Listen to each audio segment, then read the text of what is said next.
Ассаламу алейкум, сіздермен бүгін тауық қанаттары мен картопты духовкада пісіретін боламыз. Ол үшін бізге тауық қанаттары мен картоп керек. Тауық қанаттарын жақсылап жуып, осындай сүйегін кесіп алып тастаймыз. Соусы үшін 2 қасық кетчуп, қара бұрыш, тұз, қызыл бұрыш, паприка және соя тұздығын барлығын жақсылап араластырамыз. Дайын болған соусты тауық қанаттарына жағып, негізінде холодильникте жарты сағат немесе 1 тәулік тұрса да жақсылап дәмі сіңеді. Неге дайын болған соусымызды тауық қанаттарына жағып шығамыз.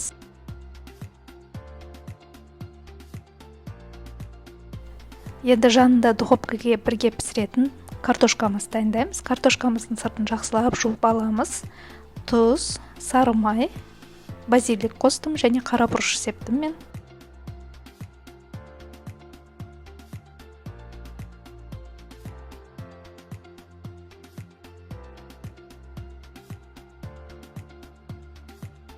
Дайын болған тауық қанаттары мен картопты 180 градуста 30 минутта печкада пісіріп аламыз.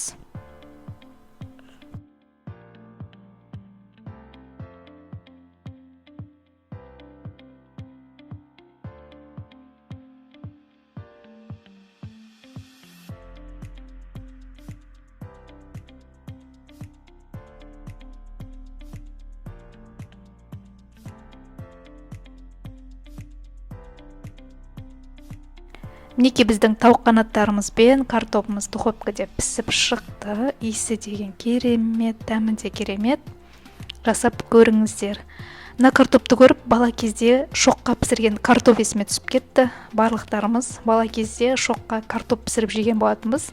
Дәл сондай картоптан ешқандай айырмашылығы жоқ. Ас болсын.